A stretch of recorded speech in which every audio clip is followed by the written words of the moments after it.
Welcome to Raj news special debate. మీ Silveri Srisailam.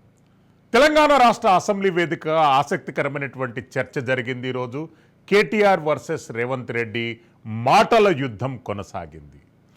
Payment quota versus management quota అనేటటువంటి ఆసక్తికరమైనటువంటి అంశాలపై చర్చించడమే కాకుండా భారత ప్రభుత్వం ప్రవేశపెట్టినటువంటి బడ్జెట్ పైన కాంగ్రెస్ పార్టీ బీఆర్ఎస్లు తమదైన శైలిలో నిరసన కార్యక్రమాన్ని వ్యక్తం చేశారు. కేసీఆర్ గారు సమావేశాలకు ఎందుకు రాలేదు అని ప్రశ్నించగా కేటీఆర్ గారు దానికి చిలక్తులతో కూడినటువంటి జవాబులు ఇవ్వడమే కాకుండా బీజేపీ ప్రవేశపెట్టినటువంటి బడ్జెట్ పైన సమిష్టిగా ఉద్యమం చేయాలని కొంతమంది నేతలు అసెంబ్లీ వేదికగా పిలుపునిచ్చారు. రాజ్ న్యూస్ స్పెషల్ డిబేట్లో మనతో పాటు నాగేందర్ గౌడ్ గారు బీఆర్ఎస్ పార్టీ సీనియర్ నాయకులు మనకు లైవ్లో అందుబాటులో ఉంటారు. మిట్టా నరసయ్య గౌడ్ గారు కాంగ్రెస్ పార్టీ ప్రధాన కార్యదర్శి, కాంగ్రెస్ పార్టీ టీపీసీసీ కార్యదర్శి, అదేవిధంగా సీనియర్ నాయకులు మనకు లైవ్లో అందుబాటులో ఉంటారు. అమర్ సీనియర్ జర్నలిస్ట్ మనకు లైవ్లో అందుబాటులో ఉంటారు. నరసయ్య గౌడ్ గారు, మొదటగా మీతో ప్రారంభిద్దాం. ఈరోజు జరిగినటువంటి చర్చ పైన కేటీఆర్ వర్సెస్ రేవంత్ రెడ్డి ఆసక్తికరమైనటువంటి కామెంట్స్ కొనసాగాయి. రేవంత్ రెడ్డి గారి పైన కూడా కేటీఆర్ గారి పైన కూడా రేవంత్ రెడ్డి గారు సమఉజ్జిలో వ్యాఖ్యానాలు కొనసాగినాయి. ఎట్లా స్పందిస్తారండి ఈ అంశం? ముందుగా మీకు ప్యానెల్లో ఉన్న పెద్దలకు వ్యూవర్స్ కు నమస్కారం. ముఖ్యంగా ఈ కేటీఆర్ వ్యాఖ్యలు చెప్పే కంటే ముందు ఈ మన భారత ప్రధాని నరేంద్ర మోడీ గారు ఎప్పుడు ఒక మాట చెప్తా ఉంటారు. ఏ స్పీచ్ మొదలు పెట్టినా, ఏది మొదలు పెట్టినా ఒక లైన్ చెప్తా ఉంటారు. ఏమంటారంటే సబ్కా సాత్, సబ్కా వికాస్, సబ్కా ప్రయాస్ అని చెప్తా ఉంటారు. అయితే ఇప్పుడున్న పరిస్థితులలో దాన్ని మార్చుకోవాల్సిన పరిస్థితి వచ్చింది. నిన్న బడ్జెట్ చూస్తే ఇప్పుడు ఏం చెప్పుకోవాలంటే సబ్కా సాత్, సబ్కా వినాశ్, సబ్కా సత్యనాశ్ అని మార్చుకోవాల్సిన పరిస్థితి వచ్చింది. లేకపోతే ఏంటంటే ఇది ఫెడరల్ వ్యవస్థ. భారతదేశంలో 28 రాష్ట్రాలు ఉన్నాయి. భారత ప్రధాని అంటే 28 రాష్ట్రాలను సమానంగా చూడవలసిన అవసరం ఉంటది. ఒక రాష్ట్రానికి అడ్డగోలు నిధులు ఇస్తూ ఒక రాష్ట్రానికి గుండు సున్న ఇవ్వడం ఏంటంటే, అరే ఒక ప్రధానికి ఇంత నఫరత్ ఉంటుందా? అంటే ఒక రాష్ట్రం మీద ఇంత దారుణమైన పరిస్థితిలో ఉంటాడా? అరే మణిపూర్కు పోలేదంటే మరి ఎందుకు పోలేదు అనుకున్నాం. కానీ అంటే రాష్ట్రాలు ఒక రాష్ట్రానికి మొత్తమే ఊడు, ఇంకో రాష్ట్రానికి మొత్తమే ఇయ్యడా? అరే ఆయన ఒక మాట చెప్తాడు. నిర్మలా సీతారామన్ గారు ఒక మాట చెప్పినండి, మేము ఏపీ రీఆర్గనైజేషన్ దాంట్లో చెప్పినాం కాబట్టి మేము 15,000 కోట్లు దీనికి ఇస్తున్నాం, దానికి ఇస్తున్నాం. అంటే ఏపీ రీఆర్గనైజేషన్ యాక్ట్ అనేది 2 రాష్ట్రాలకు సంబంధించింది, తెలంగాణకు ఆంధ్రకు సంబంధించింది.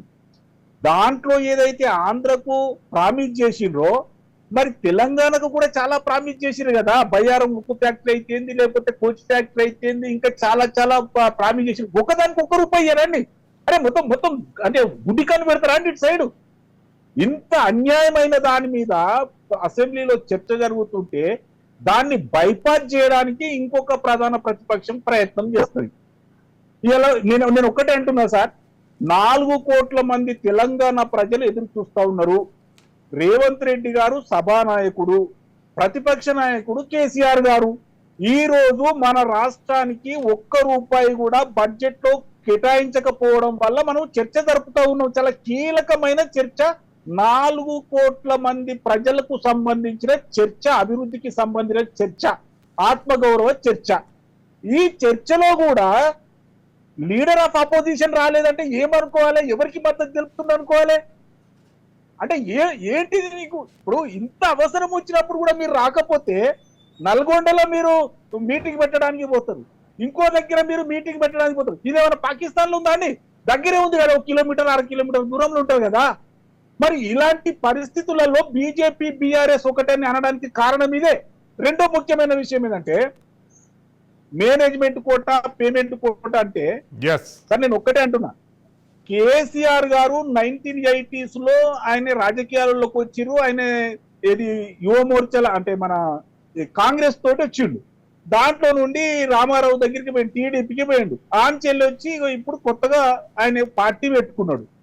ఆయన అనేవాడు లేకపోతే, ఆయన అనేవాడు ఉద్యమం చేసుకుంటా షైన్ కాకపోతే అమెరికాలో ఉన్న అక్క తమ్ముళ్ళు అన్న చెల్లెల్లో వచ్చేవాళ్ళ అని నేను అడుగుతున్నా.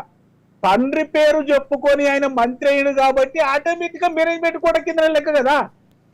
మీరైనా నేనైనా ఎవరైనా అంతే కదా. ఒకవేళ కేసీఆర్ గారే కనుక లేకపోతే కేటీఆర్ గారు వచ్చి చిన్న స్థాయి నుంచి గ్రామ స్థాయి నుంచి కనుక ఆయన వస్తే రేవంత్ రెడ్డి గారు వచ్చినట్టు ఇది మన జెడ్పీటీసీ లేకపోతే ఎమ్మెల్సీ తర్వాత ఎంపీ ఎమ్మెల్యే ముఖ్యమంత్రి ఇట్లా వస్తే నేను కూడా అంట ఎస్ మీరు కూడా కరెక్ట్ అని వచ్చినట్టు.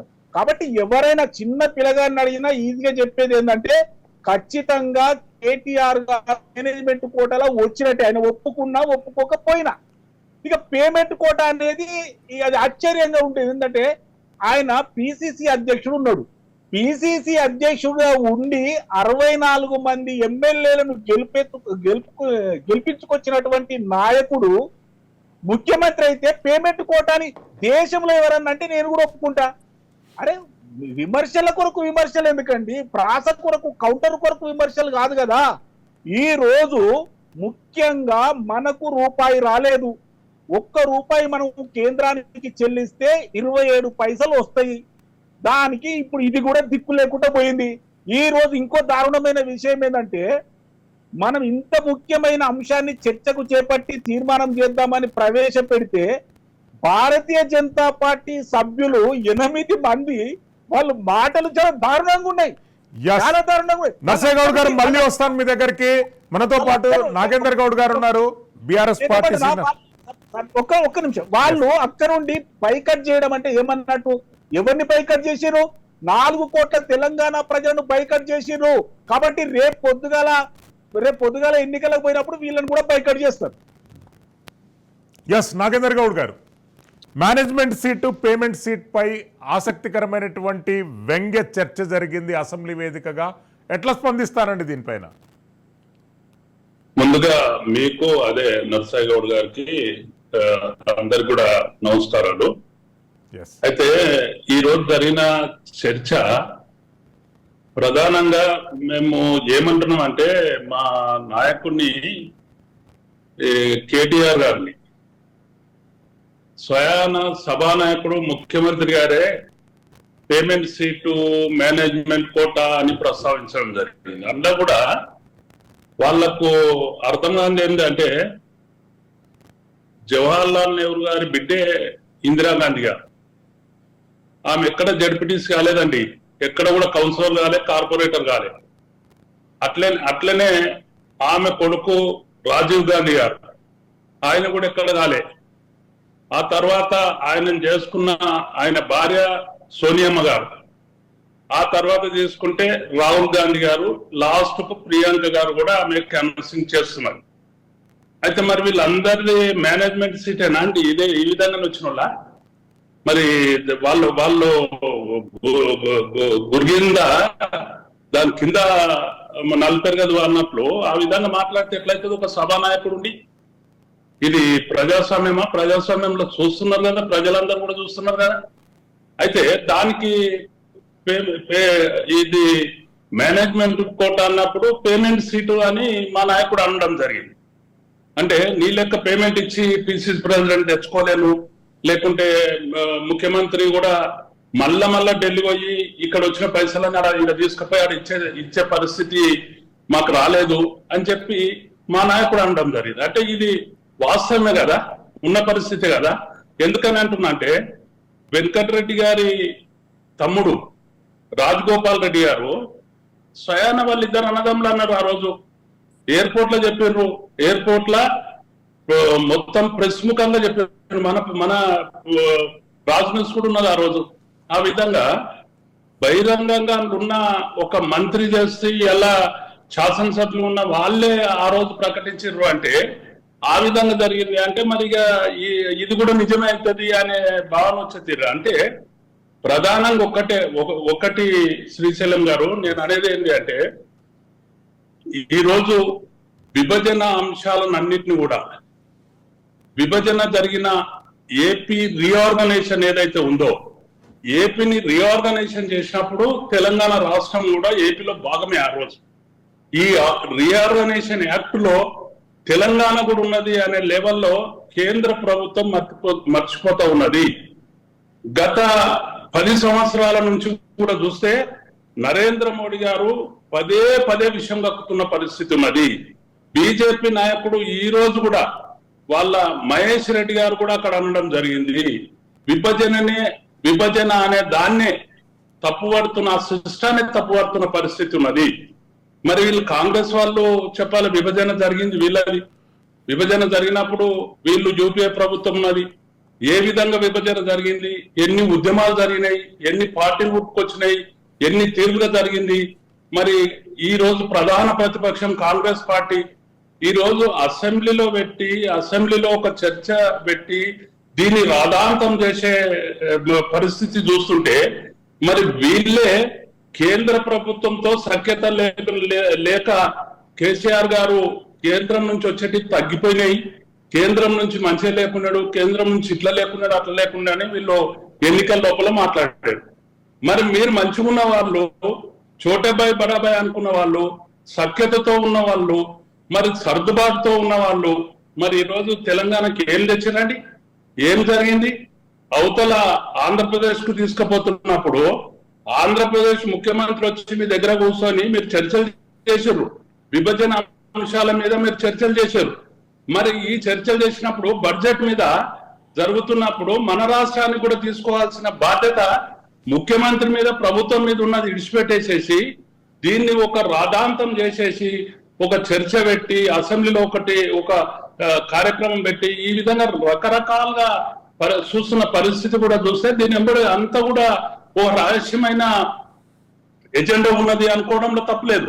మరి కేంద్ర ప్రభుత్వం, శ్రీశైలం గారు నేను అంటున్నది ఏంటంటే కేంద్ర ప్రభుత్వము బడ్జెట్ ప్రవేశపెట్టక ముందు బడ్జెట్ గురించి సన్నాహాలు ఎన్నో రోజుల నుంచి జరుగుతాయి.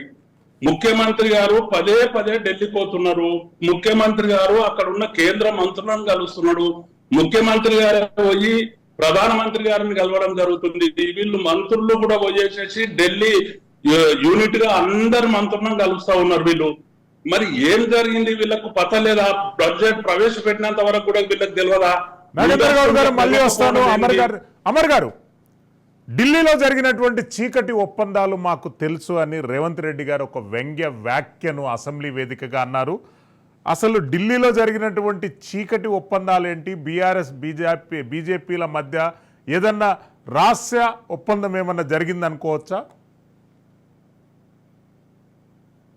అమర్ గారు, సిస్టమ్ మీద మ్యూట్లో ఉన్నదండి, అన్మ్యూట్ చేయండి అన్న.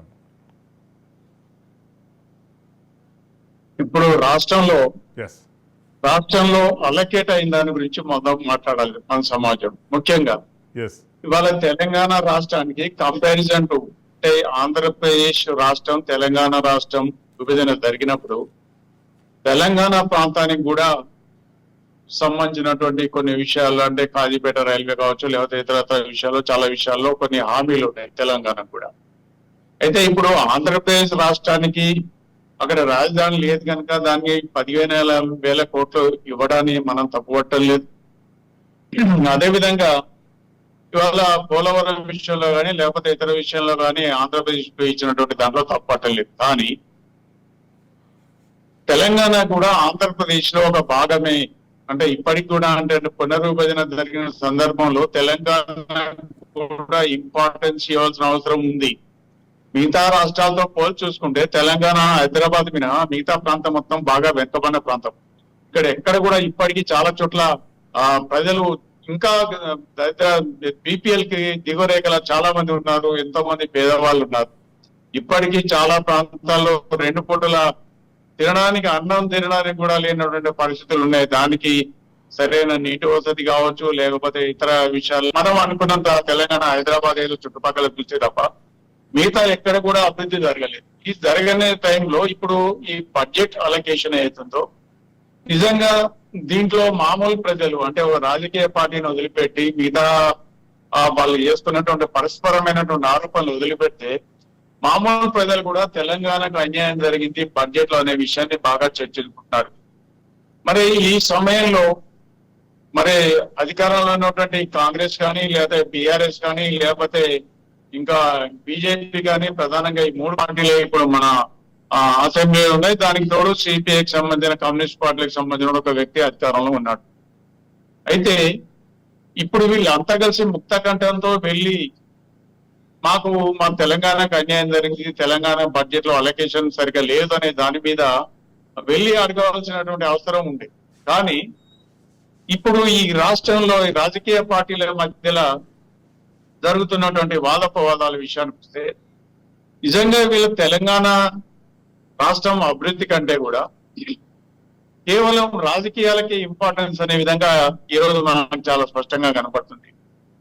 ఇవాళ బిఆర్ఎస్ పార్టీ ఇంకా రేవంత్ రెడ్డిని పదే విమర్శించడం, ఇంకా ఏదో ఆయన ఎక్కడి నుంచో ఊడిపడ్డదే విధంగా మాట్లాడటం అనేది కరెక్ట్ కాదు. ఇప్పుడు ఆయన ముఖ్యమంత్రి అయిండు, 7 నెలలు అయిందో, అంతకుముందు పిసిసి అధ్యక్షునిగా ఒక 3 సంవత్సరాల నాడు ఆయన సారథ్యంలోనే ఈ రాష్ట్రంలో కాంగ్రెస్ పార్టీ అధికారంలోకి వచ్చింది. ఆయన వచ్చిన దగ్గర నుంచి ఆయన పరిపాలన కొనసాగుతుంది. ఇంకా ఆయన ఎక్కడో అద్దెకి తెచ్చుకున్నామనో ఇంకేదో తెచ్చుకున్నామని, లేకపోతే దిగుమతి అయిందనో ఎగుమతి అయిందనే విధంగా ఇవాళ బిఆర్ఎస్ మాట్లాడటం కూడా కరెక్ట్ కాదు. అయితే మరి రేవంత్ రెడ్డి గారు మాట్లాడిన దాంట్లో కూడా కొంచెం వరకు అంటే నిజంగా తెలంగాణ ఉద్యమం అనేది లేకపోతే, కేసీఆర్ ఉద్యమంలో నాయకుడు కాకపోతే, హరీష్ రావు విషయానికి వస్తే మిగతా ఎవరు కూడా రాజకీయాలు అయితే ఉండరనే విషయం చాలా స్పష్టమైంది. కవిత ఉండేది కాదు, లేదా కేటీఆర్ ఉండేవాడుగా ఇంకెవరు కూడా ఉండేది కాదు. కాకపోతే సహజంగా ఆ పార్టీ ప్రాంతీయ పార్టీ కనుక ప్రాంతీయ పార్టీలో ఒక సాంప్రదాయం, ఎవరైతే పెద్ద ఉంటారో నాయకుడు ఉంటాడో, నాయకుల తర్వాత వాళ్ళ పిల్లలు లేకపోతే వాళ్ళ పిల్లలే నాయకులుగా ఉంటాం అనేది మనం మన మిగతా రాష్ట్రాల్లో ఉన్న ప్రాంతీయ పార్టీలు ఉన్న పరిస్థితులు చూస్తున్నాం. ఈ రోజు అది చాలా స్పష్టంగా మనకు కనబడుతుంది. అయితే మరి ఇవాళ బిఆర్ఎస్ పార్టీ ఈ విధంగా మాట్లాడటం వల్ల సహజంగా కాంగ్రెస్ పార్టీ కానీ లేకపోతే ఇతరులకు ఒక ఆలోచన వస్తుంది, అంటే ఎందుకు రాష్ట్రానికి అన్యాయం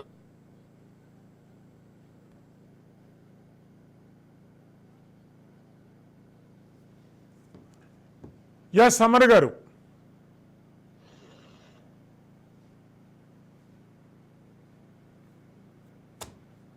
అమర్ గారు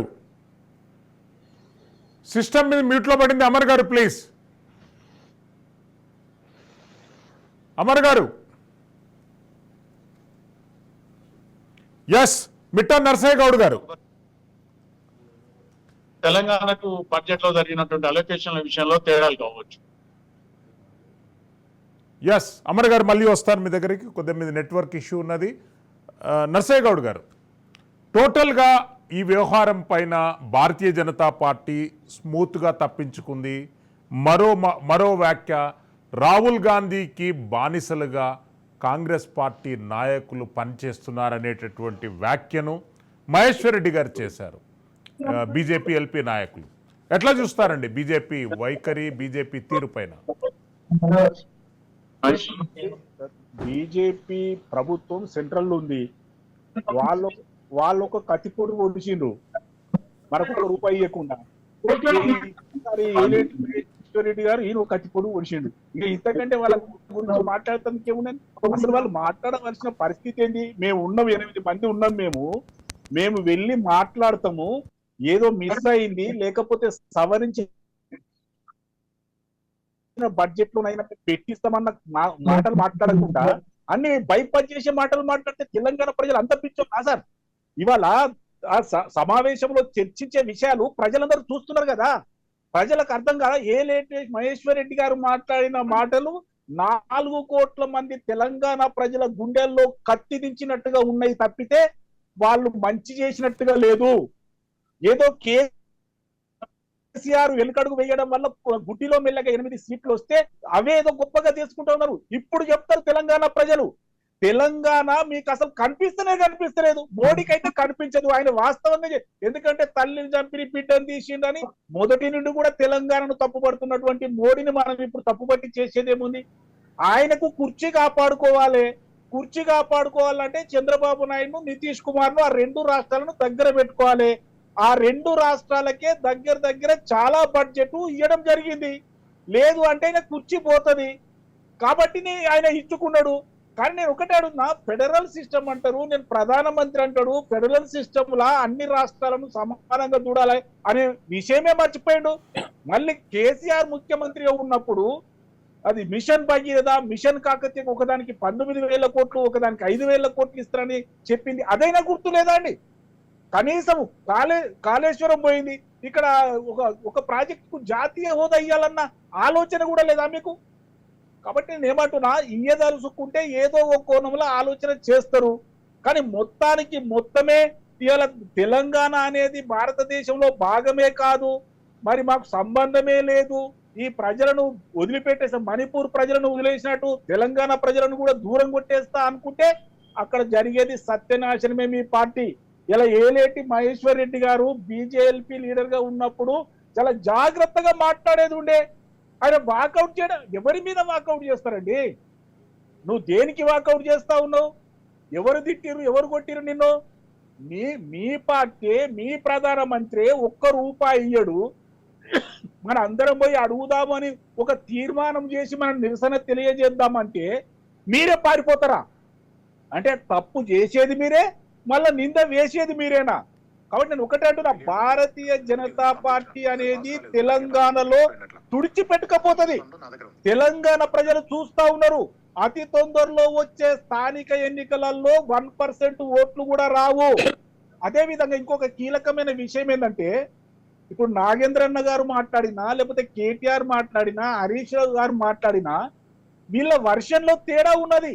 వాళ్ళు ఏం మాట్లాడాలి? వన్ సైడ్ మాట్లాడాలి. ఎస్, తెలంగాణ రాష్ట్రం కొరకు మా పార్టీ పుట్టింది కాబట్టి తెలంగాణకు అన్యాయం జరిగింది, మేము ఎక్కడికైనా వస్తాం, కొట్లాడతాం, పోదాం పద అనాలి. కానీ హరీష్ రావు గారు ఏలేటి మహేశ్వర్ రెడ్డికి చిట్టీలు ఇచ్చి ఇది మాట్లాడనే దానికి పోయిందంటే వీళ్ళిద్దరి మధ్య ఎంత సంఖ్య తెలంగాణ ప్రజలకు అర్థమైతలేదా అండి? కాబట్టి నేను ఒకటే అంటున్నా, మీరిద్దరు కలిసిపోయి తెలంగాణ ప్రజలను మోసం చేద్దాం అనుకుంటున్నారా? ఏమనుకుంటారు? ఎందుకు చిట్టీలు అందియవలసి వచ్చింది? ఎందుకు హరీష్ రావు గారు ఏలేటి మహేశ్వర్ రెడ్డితో ఆడికి పోయే వరకు చిట్టీలు మాట్లాడేది బీజేపీలకు చెప్పవలసిన అవసరం ఏముంది? కాబట్టి నేను ఒకటే అంటున్నా, రోజు శాసనసభ సాక్షిగా వీళ్ళ బంధం బయటపడింది. మేము కోరుకునేది ఒకటే, తెలంగాణకు మీరు డబ్బులు ఇవ్వాలి. రాజ్యాంగ పరిధిలో, చట్ట పరిధిలో డివల్యూషన్ ఎట్లాగిస్తారు? 42% అని చెప్తున్నటువంటి మోడీ గారు 31-32% ఇచ్చి చేతులు దులుపుకుంటా ఉన్నారు. ఇంకొక విషయం మీ దృష్టికి తీసుకురావాలన్నా, ఎప్పుడు మాట్లాడినా, ఎక్కడికి పోయినా ఒక మాట మాట్లాడుతారంటే, ఇదంతా నేను నా దత్తత తీసుకున్నట్టే, మొత్తం నేనే చేసేస్తా, ఏ మోడీకా గ్యారెంటీ హై అంటాడు. అంటే ఏమనుకోవాలి మనం? ఈ గ్యారెంటీ తుంగలో దొరికినట్టు అని మనం అనుకోవాలి. ఇది నీళ్లతోటి సమానం, నీళ్ల మూటతోటి సమానం అని మనం అనుకోవాలి. ఇన్ని రోజులు చెప్పిండు కదా ఏ మోడీకా గ్యారెంటీ హై అంటే, ఎక్కడ ఉంది నీ గ్యారెంటీ? ఏం చేసినావు నీ గ్యారెంటీ తోటి? ఏ మోడీకా గ్యారెంటీ హై అని 2 కోట్ల ఉద్యోగాలు ఇస్తారంటే ఎక్కడ పోయింది నీ గ్యారెంటీ? ఏ మోడీకా గ్యారెంటీ హై 15 లక్షలు 16 లక్షలు వేస్తారంటే నీ గ్యారెంటీ ఎక్కడ పోయింది? రైతుల ఇన్కమ్ డబుల్ చేస్తారని ఏ మోడీకా గ్యారెంటీ హై, వారెంటీ కా హై? మరి ఏమనాలి ఈ మంత్రి గారిని, ఈ ప్రధానమంత్రి గారిని? ఎస్, నరసయ్య గౌడ్ గారు మళ్ళీ వస్తాను మీ దగ్గరికి. నాగేందర్ గౌడ్ గారు, కాంగ్రెస్ పార్టీ, బీఆర్ఎస్ పార్టీ, 2 పార్టీలు కేంద్రం నుండి రావాల్సిన నిధుల గురించి చర్చ జరపాలి.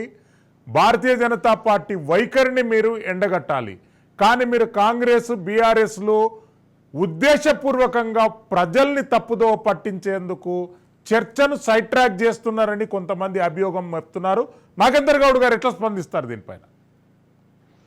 ఇప్పుడు నరసయ్య గౌడ్ గారు అంటున్నట్లు ఎస్ మేము వస్తాము అనే మాట ఏదైతే ఉందో, ఫస్టే కేటీఆర్ గారు మాట్లాడడానికి లేచినప్పుడు ఫస్టే ఆ మాట ప్రకటించడం జరిగింది. మీరు తీసుకున్న నిర్ణయాన్ని ఏదైతే కేంద్ర ప్రభుత్వము మనకు తెలంగాణ ప్రాంతాన్ని సవతి ప్రేమ అని ఏదైతే మంత్రి గారు, ఆ శాసనసభ వ్యవహారాల మంత్రి గారు శ్రీధర్ బాబు గారు, గౌరవ శ్రీధర్ బాబు గారు ఆయన ప్రస్తావించడం జరిగిందో, మేము దాన్ని 100% ఏకీభవిస్తున్నాము. మేము పుట్టిందే తెలంగాణ కొరకే పుట్టినాము, తెలంగాణ అభివృద్ధి మాకు ముఖ్యము, మా పార్టీ పుట్టిందే అందుకు అని చెప్పి, మా పార్టీ సిద్ధాంతం అది, మా అందరి ఆలోచన కూడా అదే అని చెప్పి చాలా క్లియర్ గా ప్రకటించడం జరిగింది. నరసయ్య గౌడ్ గారు చూడనట్టున్నారు. అయితే నేను ఒక్కటేమంటున్నా అంటే, ఆ విధంగా ప్రకటించేసి ఇప్పటికి కూడా అంటే ఈ రోజు చేసిన ఏదైతే హౌస్ లో ఏదైతే చర్చ జరగడం జరిగిందో ఇది అంత అక్కడ చర్చ జరగాల్సి ఇంత పెద్ద రాధాంతం అవసరం లేకుండే అనేది నా అభిప్రాయం. నేనేమంటున్నా అంటే ఒక అఖిలపక్షాన్ని పిలిచి ముఖ్యమంత్రి గారు చాలా క్లియర్ గా సబ్జెక్ట్ టు సబ్జెక్ట్ చర్చ చేసుకొని అఖిలపక్షాన్ని తయారు చేసుకొని కేంద్ర ప్రభుత్వం మీద మనం వెళ్ళి ఢిల్లీలో లాబింగ్ చేసేది ఉండే చేస్తే దానికి ఫలితం ఉంటుండే. కానీ హౌస్ లో పెట్టి ఈ తెలంగాణ లోపలనే రాజకీయాలు ఇప్పుడు అమర్ గారు చెప్పినట్టు ఎవరైతే మేధావి వర్గం ఉందో వీళ్ళకు రాజకీయాలే ప్రధానమా, తెలంగాణ ప్రధానం లేదా, తెలంగాణ అభివృద్ధి ప్రధానం లేదా, కేంద్ర ప్రభుత్వం నుంచి మనకు రావాల్సిన అంటే ఆ విషయాన్ని కాంగ్రెస్ పార్టీని బీఆర్ఎస్ పార్టీని ప్రజలు అడుగుతున్నారు. మీరు చెప్పవలసిన అవసరం ఉంది. మీ మీద వ్యాఖ్యలు వాళ్ళు, వాళ్ళ మీద వ్యాఖ్యలు మీరు కాదు. బీజేపీ నుండి రావాల్సినటువంటి నిధులు రాబట్టుకోవడంలో ఎందుకు ఫెయిల్ అయ్యారు? అందుకే నేను ఏమంటున్నా అంటే బాధ్యత ఈ రోజు అధికారంలో ఉన్న రేవంత్ రెడ్డి గారి ప్రభుత్వాన్ని పూర్తి బాధ్యత వహించేది ఉండే. మేము బేషరతుగా మా పార్టీ పుట్టిందే తెలంగాణ కొరకు, ఉన్నదే తెలంగాణ కొరకు, మా నాయకులు ఉన్నదే తెలంగాణ కొరకు, మేమందరం ఉన్నది కూడా తెలంగాణ కొరకు. కాబట్టి తెలంగాణ అభివృద్ధి కొరకు మేము తయారని చెప్పడం జరిగింది, ప్రకటించడం జరిగింది. ఇంత రాధాంతం చేయకుండా ఒకవేళ అఖిలపక్షాన్ని పిలిచింటే కూడా సరిపోతుండే అనేది నా అభిప్రాయంగా నేను తెలియజేస్తా ఉన్నా. ఒక్కటేందండి అంటే ఈ రోజు బీజేపీ వాళ్ళు కూడా ప్రసంగించడం జరిగింది, సభ నుంచి వాకౌట్ చేయడం జరిగింది. నిజంగా సిగ్గుచేటైన విషయం. ఎందుకంటే కేంద్రంలో అధికారంలో ఉన్న బీజేపీ పార్టీకి ఈ రోజు 8 సీట్లు వచ్చినాయండి. ఇక్కడికి వెళ్ళి పార్లమెంట్ లో 8 వచ్చినాయి, అసెంబ్లీలో 8 వచ్చినాయి. ఇంకా వాళ్ళు ఏవో పెద్ద పెద్ద ప్రసంగాలు మాట్లాడుతూ ఉన్నారు. ఇక్కడ ఉన్న తెలంగాణలో ఉన్న 2 మంత్రులు కానీ, పార్లమెంట్ సభ్యులు కానీ, లేకుంటే శాసనసభ్యులు కానీ, ఈ ప్రాంతం లోపల తెలంగాణ ప్రాంతంలో ఉన్న బీజేపీ ప్రతి కార్యకర్త కూడా నాగేందర్ గౌడ్ గారు అసెంబ్లీలో ముఖ్యమంత్రి రేవంత్ రెడ్డి గారు మాట్లాడుతున్నారు. ఒకసారి లైవ్ లో విందాం, ఒకసారి మళ్ళీ డిబేట్ కంటిన్యూ అవుతుంది.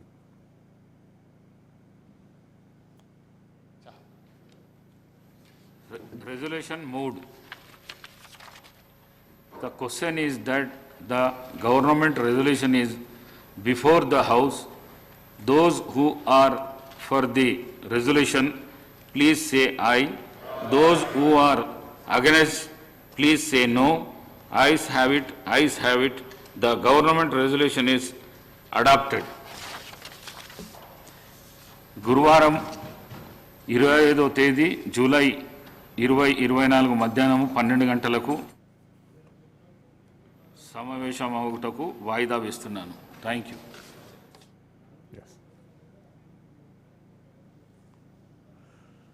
అసెంబ్లీ వేదికగా చర్చలు కొనసాగుతున్నాయి. రేవంత్ రెడ్డి గారు ఇప్పుడే ప్రసంగించి రాష్ట్రానికి రావాల్సినటువంటి నిధులు తీసుకురావడంలో సమిష్టిగా విపక్షాలు కృషి చేయవలసిన అవసరం ఉందనేటటువంటి అంశాన్ని ఆయన మరోసారి ప్రస్తావించారు.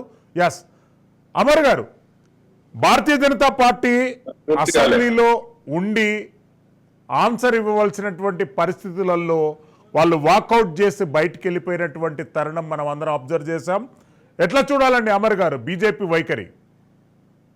ఇప్పుడు ముఖ్యంగా మేము శ్రీశైలం గారు, ఇది రాష్ట్రానికి, రాష్ట్ర అభివృద్ధికి సంబంధించినటువంటి విషయం. దీంట్లో రాజకీయాలకు అసలు అవకాశమే లేదు. అది భారతీయ జనతా పార్టీ కావచ్చు, బీఆర్ఎస్ పార్టీ కావచ్చు, లేకపోతే కాంగ్రెస్ పార్టీ కావచ్చు, కమ్యూనిస్ట్ పార్టీ కావచ్చు, ఎవరైనా కానివ్వండి.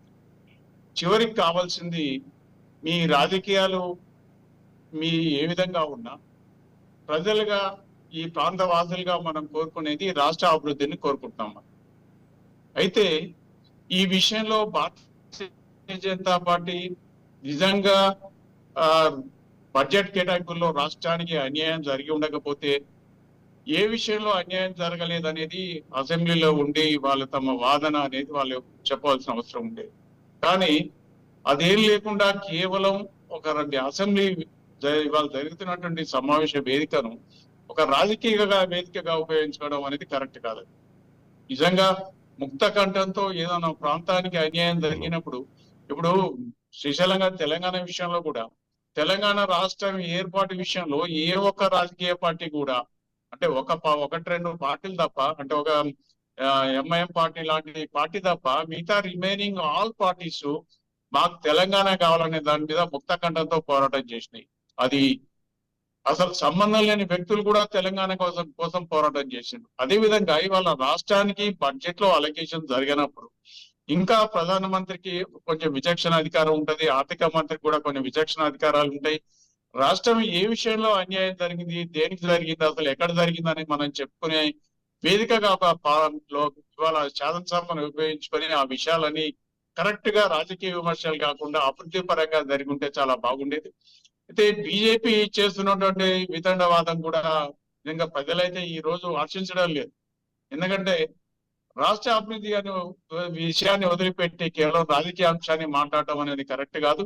ఇప్పటికైనా భారతీయ జనతా పార్టీ శాసనసభ పక్షం లేకపోతే ఇక్కడ భారతీయ జనతా పార్టీ ఒక నిర్ణయం రాష్ట్ర విషయంలో చాలా సక్సెస్ఫుల్ గా అంటే చాలా గట్టి నిర్ణయం తీసుకోవాల్సిన అవసరం ఉంటుంది. ఈ రాష్ట్రానికి సంబంధించిన ఇద్దరు కేంద్ర మంత్రులు ఉన్నారు, వారితో పాటు ఒక 6 ఎంపీలు ఉన్నారు, వారితో పాటు కాంగ్రెస్ పార్టీకి సంబంధించిన 8 ఎంపీలు, ఆ తర్వాత ఎంఐఎం సంబంధించిన మొత్తం 17 మంది ఎంపీలు ముక్త కంఠంతో మాకు తెలంగాణ ప్రాంతానికి మాకు బడ్జెట్ లో అలొకేషన్ జరగలేదు, ఈ అంశాల్లో మాకు లోపం జరిగింది, లేకపోతే కాజీపేట సంబంధించిన రైల్వే కోచ్ ఫ్యాక్టరీ కావచ్చు, బయ్యారం స్టీల్ ఫ్యాక్టరీ కావచ్చు, ఇంకా అనేక అంశాలు ఉన్నాయి. దాంతో పాటు ముఖ్యంగా ఈ రోజు హైదరాబాద్ నగరాన్ని కొంత ఏదో బంజారాహిల్స్ జూబ్లీస్ లాంటివి ఉన్నట్టు ఆ ప్రాంతంలో ఎగువ ప్రాంతంలో ఉన్న ప్రజలు తప్ప దిగువ ప్రాంతంలో ఉన్నటువంటి చాలా మంది ప్రజలు ఈ రోజు వర్షాలు వచ్చినా ఏమొచ్చినా నానా రకాలుగా మూసీ నది వల్ల ఇబ్బంది పడుతున్నారు. అంటే మూసీ వరదల వల్లనే కాదు, దాని నుంచి వచ్చే దుర్గంధాన్ని మనం భరించలేనటువంటి పరిస్థితి ఉంది. ఆ ప్రాంతంలో నివసించే ప్రజలు అంటే ఇక్కడి నుంచి నల్లగొండ జిల్లా దాకా అంటే ఎక్కడి నుంచి వాటర్ ఫ్లో అవుతుందో ఆ ఫ్లో అయ్యేంత వరకు కూడా అనేక రకమైనటువంటి జబ్బులు వస్తున్నాయి. ఆ వాటర్ లో కాళ్ళు పెడితే కాళ్ళు వాపులు వచ్చినటువంటి పరిస్థితి ఉంది. విపరీతమైనటువంటి దోమల దుర్గంధం ఈ విధంగా ఉన్నప్పుడు మరి మూసీ విషయంలో నిజంగా హైదరాబాద్ నగరానికి సంబంధించిన మూసీ ప్రాజెక్టుకు నిధులు కేటాయించిన అవసరం ఎంతైనా ఉంటే మరి దానికి ఒక పైసా కూడా కేటాయించలేదు. అదే విధంగా ఈ రోజు మనం మెట్రో రైలు విషయంలో కావచ్చు, ఇలా హైదరాబాద్ నగరానికి సంబంధించిన ప్రధానంగా హైదరాబాద్ నగరం అభివృద్ధి చెందితేనే తెలంగాణ ప్రాంతం అభివృద్ధి చెందుతుంది. ఇవాళ హైదరాబాద్ ఆదాయం మీదనే ఇవాళ తెలంగాణ మొత్తం అభివృద్ధి ఆధారపడి ఉంది. ఇవాళ మనకు ఆదాయం మొత్తం దాదాపు ఒక 60% ఆదాయం మనకు హైదరాబాద్ నుండే వస్తుంది. సో మరి ఈ పరిస్థితుల్లో హైదరాబాద్ ను విస్మరిస్తే తెలంగాణ మొత్తం కూడా అభివృద్ధిని విస్మరించినట్లయితుంది. మరి మెట్రో రైలు విషయంలో కానీ మరి ఏ విషయంలో కానీ మరి మాట్లాడవలసిన అవసరం ఉండే, దాని మీద ఒక నిర్ణయం తీసుకోవాల్సిన అవసరం ఉండేది. కానీ ఈ విధంగా భారతీయ జనతా పార్టీ సంబంధించినటువంటి శాసనసభ పక్షమే ఈ రోజు శాసనసభలో వ్యవహరించిన తీరు అది ఎవరు కూడా హర్షించేదగ్గ రీతిలో లేదు. అదే విధంగా బిఆర్ఎస్ పార్టీ కూడా ఏదైనా ఒక విషయాన్ని సాధించడానికి ధర్నాలు రాస్తారోకాలు ఒకటే సరిపోదు. ధర్నాలు రాస్తారోకాలు దేశంలో చాలా మంది చేస్తున్నారు. నీటి విద్య సంబంధించిన విద్యార్థులు కొన్ని రోజులుగా ధర్నాలు చేస్తున్నారు. రైతులు ఎంతో మంది ధర్నాలు చేశారు, కానీ ఫలితం ఉండదు. ధర్నాలు కాకుండా ఒక వ్యూహాత్మకంగా ఒక రాష్ట్రానికి సంబంధించినటువంటి ఏ పార్టీతో సంబంధం లేకుండా కంబైన్డ్ గా ఒక నిర్ణయం తీసుకొని తెలంగాణ రాష్ట్రమే మా అభివృద్ధి ఏజెండా, తెలంగాణ రాష్ట్రమే మాకు ఇంపార్టెంట్ అయిన దాని మీద ముఖ్యమంత్రిని మొదలుకొని మామూలు ఎమ్మెల్యే ఎమ్మెల్సీ వరకు కూడా అదే విషయాన్ని ఆలోచించాలి. లేకపోతే మీరు రాజకీయాలు చేసుకుంటూ పోతే నష్టపడింది తెలంగాణ ప్రాంతం. ఎందుకంటే తెలంగాణ ప్రాంతం మొదటి నుంచి కూడా బాగా వెనుకబడిన ప్రాంతం. మనం ఇవాళ కాదు, చాలా ఇప్పుడు మహబూబ్ నగర్ ఏదో బయటికి మనం ఏదో అనుకుంటున్నాం, కానీ హైదరాబాద్ లేకుండా ఉంటే తెలంగాణ ప్రాంతంలో ఎక్కడ కూడా సరైనటువంటి వసతులు కానీ లేకపోతే ఇతర సౌకర్యాలు కానీ ఈ రోజు వరకు కూడా లేవు. విద్యారంగం కానీ లేదా పారిశ్రామిక రంగంలో కానీ ఐటీ రంగంలో కానీ ఇతర విషయాల్లో ఎక్కడ కూడా తెలంగాణ ప్రాంతం అభివృద్ధి చెందినటువంటి దాఖలాలు లేవు. చాలా మంది ఈ రోజు వరకు కూడా తెలంగాణలో ఎంతో మంది నిరుపేదలు మట్టి ఇళ్లలో పూరిపాక ఇళ్లలో ఇప్పటికి ఉంటున్నారు. ఇన్ని సంవత్సరాల నుంచి ఇల్లు కడుతున్నా కూడా మరి ఇటువంటి విషయాలన్నీ ఏమీ ఆలోచించకుండా కేవలం భారతీయ జనతా పార్టీ కానీ లేకపోతే ఇతర పార్టీలు తమ రాజకీయ కోణంలో ఈ రోజు శాసనసభ వేదికను ఉపయోగించుకోవడం కరెక్ట్ కాదు. ఇప్పటికైనా ప్రతి రాజకీయ పార్టీ ఇక్కడ ఉన్నటువంటి వాళ్ళ ఆత్మ పరిశీలన చేసుకొని ఎస్ ఈ రాష్ట్రానికి అన్యాయం జరిగింది. ఎస్ అమర్ గారు మళ్ళీ వస్తాను. ఎస్ నర్సయ్య గౌడ్ గారు, కేటీఆర్ గారు అసెంబ్లీ వేదికగా అందరం కలిసి ఢిల్లీలో దీక్ష చేద్దామని చెప్పి ఆహ్వానం పలికారు. కాంగ్రెస్ పార్టీ ఎందుకు స్పందించలేదు? ఇప్పుడు మీరు మంచి చాలా కీలకమైన విషయం ప్రస్తావించారు. ఎస్ ఇప్పుడు రేవంత్ రెడ్డి గారిని ఏమన్నా అంటే అందరం కలిసి ఢిల్లీలో దీక్ష చేద్దామని అన్నారు. రేవంత్ రెడ్డి గారు కూడా స్ట్రైట్ గా ఒకటే ఎస్ చేద్దాం, పక్కా చేద్దాము. నేను సభానాయకుడిగా నేను వస్తా, సభా ప్రతిపక్ష నాయకుడిగా కేసీఆర్ ను తీసుకొని రండి, మనందరము కూర్చొని అక్కడ నిరాహార దీక్ష చేద్దాము. ఆయన ఇంకొక మాట కూడా ఏం చెప్పినట్టే సత్యదాకా చేయండి అని చెప్పింది.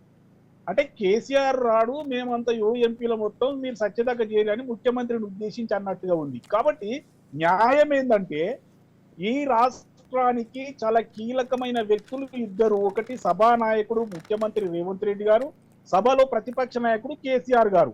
వీళ్ళిద్దరూ కలిసి నిరాహార దీక్ష చేస్తే అందరూ హర్షిస్తారు కదా. ఆయన కేసీఆర్ గారు మాత్రం ఫామ్ హౌస్ లో పండుకుంటా మీరు పోయి చేయండి, లేకపోతే మీరు కాంగ్రెస్ వాళ్ళు పోయి చేయండి. నేనేమంటున్నా, నాకు విచిత్రం ఏంటంటే అన్న, నాగేందర్ అన్న వాళ్ళ టోన్ కూడా చేంజ్ ఉంది. ఇలా బీఆర్ఎస్ వాళ్ళు మాట్లాడే టోన్ చేంజ్ ఉంది. వాస్తవంగా ఇది వాళ్ళకు ఒక మంచి అవకాశం. ఏంటంటే ఎట్టి పరిస్థితుల్లో బీజేపీ మీద విరుచుకపడాల్సిన సమయంలో వాళ్ళతోటి సఖ్యతగా ఉండేటట్టు, అరే మీరు అసెంబ్లీలో తీర్మానం ఎందుకు పెట్టినరు, ఈ చర్చ పెట్టేది లేకుండే అని భారతీయ జనతా పార్టీకి పరోక్షంగా మద్దతు చేసినట్టుగానే ఉన్నది. నేను అందుకే అంటున్నా, బీఆర్ఎస్ టోను చేంజ్ అయింది కాబట్టే ప్రజల టోను చేంజ్ అయింది, వాళ్ళు ఓట్లు వేయలేదని నేను అంటున్నా. రెండో విషయం ఏంటంటే, రేవంత్ రెడ్డి గారు ముఖ్యమంత్రి గారు మాట్లాడిన దాంట్లో తప్పేముందండి? సభానాయకునిగా నేను వస్తున్నా కాబట్టి ప్రతిపక్ష నాయకుడు అయినటువంటి కేసీఆర్ ను మీరు తీసుకొని రమ్మంటే ఆయన మాత్రం రాడు, నువ్వు మాత్రం పోయి సత్యదాకాడ కూర్చో అంటే ఏం మాటలండి ఆ మాటలు? ప్రజలేమో తెలియదక్కులు అనుకుంటురా, ప్రజలు గమనించరనుకుంటురా?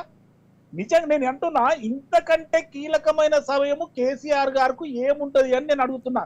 4 కోట్ల మంది ప్రజలకు అఫెక్ట్ అయ్యే ఈ ఇష్యూ మీద, అంటే ఈ రాష్ట్ర అభివృద్ధి ఎఫెక్ట్ అయ్యే ఈ ఇష్యూ మీద ఈ రోజు శాసనసభకు రాకుండా తప్పించుకొని ఎక్కడో ఫామ్ హౌస్ లో కూర్చుంటే మరి ప్రజలు ఏమనుకోవాలి? ఒకవేళ నీతోటి కాకపోతే కేటీఆర్ కో లేకపోతే హరీష్ రావుకో ఎల్ఓపి ఇవ్వండి, లీడర్ ఆఫ్ అపోజిషన్ ఇవ్వండి, వాళ్ళైనా మాట్లాడతారు కదా. నువ్వు లీడర్ ఆఫ్ అపోజిషన్ గా ఉండి ప్రజలందరికీ సంబంధించిన తీర్మానం చేసే చర్చ మీద మీరు లేకుండా పోయి మీ పిల్లలతోటి, అంటే మీ ఎమ్మెల్యేలతోటి మీరు రేవంత్ రెడ్డి గారి మీద మాట్లాడించడం ఎంతవరకు సబబు? మీరు వేసినటువంటి సెటైరే మీరు నిలబడకపోతే మరి మీరు వేసింది ఏం సెటైరు, ఏం ఛాలెంజ్? మీరు ఛాలెంజ్ విసిరినప్పుడు మరి అవతల వస్తానన్నప్పుడు మీరు రావాలి కదా. మీకు అంత దమ్ము లేకపోతే మీరు ఛాలెంజ్ విసరడం దేనికి? మీరు బీజేపీకి మీరు వంతపడదలుచుకున్నప్పుడు ఇలాంటి చిల్లర పనులు చేయడం ఎందుకు? కాబట్టి తెలంగాణ ప్రజలు అన్ని గమనిస్తా ఉన్నారు. కేసీఆర్ ఏం చేస్తున్నారు, కేటీఆర్ ఏం మాట్లాడుతున్నారు, హరీష్ రావు గారు ఏం మాట్లాడుతున్నారు, బీజేపీ ఏలేటి మహేశ్వర్ రెడ్డి ఏం మాట్లాడుతున్నారు అనేది చూస్తున్నారు. నేను ఒకటే డిమాండ్ చేస్తా ఉన్నా, ఈ తెలంగాణ 4 కోట్ల ప్రజల నోట్లో మట్టి కొట్టినటువంటి భారతీయ జనతా పార్టీకి సంబంధించినటువంటి మన రాష్ట్రానికి సంబంధించినటువంటి బండి సంజయ్ గారు, కిషన్ రెడ్డి గారు ఇమీడియట్ గా రాజీనామా చేయాలి. నైతిక బాధ్యత వహిస్తూ రాజీనామా చేయాలి. చేయకపోతే మీరు ఈ తెలంగాణ ప్రజలకు సర్వనాశనము చేసినట్టే, అన్యాయము చేసినట్టే. కాబట్టి మీ విధానం మార్చుకోండి, మీ నినాదం మార్చుకోండి. సబ్కా సాత్ సబ్కా వికాస్ అనే నినాదం మీరు మార్చుకోండి. ఇవాళ తెలంగాణ ప్రజలకు సంబంధించి సబ్కా సాత్ సర్వనాశనం అయిపోయినట్టుగానే ఉన్నది. కాబట్టి ఒక్కటే చెప్తున్నా, ఇప్పటికైనా సిగ్గు శరం ఉంటే కిషన్ రెడ్డి గారు, బండి సంజయ్ గారు ఇమీడియట్ గా రాజీనామా చేయాలి. మాతోటి కలిసి ఢిల్లీకి వచ్చి కొట్లాడాలి. ఇది చేతగానటువంటి వాళ్ళు మేము రాజీనామా చేస్తాం, మేము అది తెచ్చినాము, ఏది ఉపాధి హామీ కూలి కింద వస్తుంది, ఇవన్నీ మాట్లాడేది ఎవరితోటి మాట్లాడాలి? ఎక్కడ మాట్లాడుతున్నారు? వేదిక ఏంటిది? శాసనసభ మీకు అత్యున్నతమైన వేదిక, ప్రజలకు కావలసినటువంటి మాటలు మాట్లాడవలసినటువంటి వేదిక, ప్రజలకు కావలసిన పనులు చేసి పెట్టేటువంటి వేదిక. ఆ వేదిక నుండే మీరు పారిపోయిను. సమాధానం చెప్పవలసినటువంటి భారతీయ జనతా పార్టీ రాష్ట్ర శాఖ అసెంబ్లీ సాక్షిగా పారిపోయిందంటే ఈసారి వచ్చే స్థానిక ఎన్నికలలో వీళ్ళకు డిపాజిట్లు కూడా దక్కాయి అనేది ప్రజలే నిరూపిస్తారు. అంతేకాకుండా వీళ్ళు ఇంకా ఉల్టా సెటైర్లు వేస్తా ఉన్నారు. మేము భారతీయ జనతా పార్టీ అది మొన్న కిషన్ రెడ్డి గారు నిరుద్యోగుల మీద పెద్ద పెద్ద డైలాగులు వేసారు. కిషన్ రెడ్డి గారు మీకు కనిపిస్తలేదా అంటున్నా, మీరు ఆ బడ్జెట్ పత్రం చదవలేదా అంటున్నా, ఎన్ని డబ్బులు తీసుకొచ్చినావు, పెద్ద క్యాబినెట్ మినిస్టర్ కదా, మరి ఏం మాట్లాడినావు? ఇలా 8 మంది ఎంపీలను ఇచ్చారు మీకు, మాకెంత మంది ఎంపీలను ఇచ్చారో మీకు కూడా అంతే మంది ఎంపీలను ఇచ్చారు. ఇలా ముఖ్యమంత్రి గారు, డిప్యూటీ ముఖ్యమంత్రి గారు, మంత్రులందరూ కలిసి 10 సార్లు మోడీ గారిని మిగతా మంత్రులను కలిసి విన్నపాలు చేస్తే ఒక్కటి కూడా వినిపించుకోకుండా పెడచెవిన పెట్టి ఈ రోజు గుండు సున్న పెట్టిరు. ఐఐఎం ఇయ్యమని లెటర్ రాస్తే వినతి పత్రం ఇస్తే ధర్మేంద్ర ప్రధాన్ గారు ఉత్తరం రాస్తూ మేము ఇచ్చే ఆలోచనలు లేము అని చెప్తాడు. మరి ఏం చేస్తారా? మరి ఏపీ రీఆర్గనైజేషన్ లో ఉన్నాయి కూడా ఇవ్వకపోతే మరి ఇది దేశమా లేకపోతే ఇది ఏమైనా రాజ్యాంగం నడుస్తుందా? రాజ్యాంగాన్ని తుంగలో దొక్కుతా ఉన్నారా? అసలు ఏం చేయదలుచుకున్నారు తెలంగాణ ప్రజానీకాన్ని? అసలు భారతీయ జనతా పార్టీకి బుద్ధి చెప్పవలసిన సమయం ఆసన్నమైంది. కాబట్టి ప్రజలందరూ మేల్కోవాలి. తెలంగాణ ప్రజలు మరొకసారి ఉద్యమం చేయవలసిన అవసరం ఉంది. భారతీయ జనతా పార్టీని తెలంగాణ సీమలు దాటేంత వరకు తరిమి కొట్టవలసిన అవసరం ప్రత్యేకంగా ఇప్పుడు ఉన్నదని మరి నేను విన్నపం చేస్తా ఉన్నా. నాగేందర్ గౌడ్ గారు, నాగేందర్ గౌడ్ గారు ఎట్లా స్పందిస్తారండి ఒకవేళ కాంగ్రెస్ పార్టీ ఆహ్వానం పలుకుతే? BRS party ముందుకొస్తుందా? రేపు కేసీఆర్ గారు అసెంబ్లీకి రాబోతున్నారు. అసెంబ్లీలో కేసీఆర్ గారు ప్రధానంగా ప్రస్తావించే అంశాలు ఏముండబోతున్నాయి? ఇప్పుడు ఒక్కటి శ్రీశైలం గారు పదే పదే రాజకీయాన్నే మాట్లాడడం అనేది కరెక్ట్ కాదు.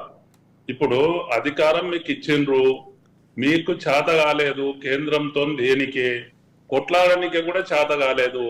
నేను ఒక్కటేమంటున్నా అంటే మీరు ఇప్పటికైనా సభానాయకునిగా రాష్ట్ర ముఖ్యమంత్రిగా ఒక అందరిని తీసుకొని వెళ్ళి అక్కడ నిరాహార దీక్ష చేద్దాము. వీళ్ళు రావాలి, వాళ్ళు రావాలి, వీళ్ళు కూర్చుంటేనే నేను కూర్చుంటా, వాళ్ళు కూర్చుంటేనే ఆయన ఉంటేనే నేను ముఖ్యమంత్రి ఉంటా, ఈయన ఉంటేనే నేను అది కాదు.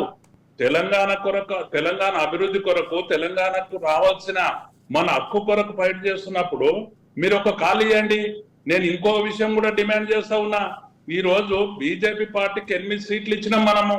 8 సీట్లు ఇస్తే 8 మంది రాజీనామా చేయమనండి, లేదు ఒక ముఖ్యమంత్రి ఒక కాల్ ఇవ్వమనండి.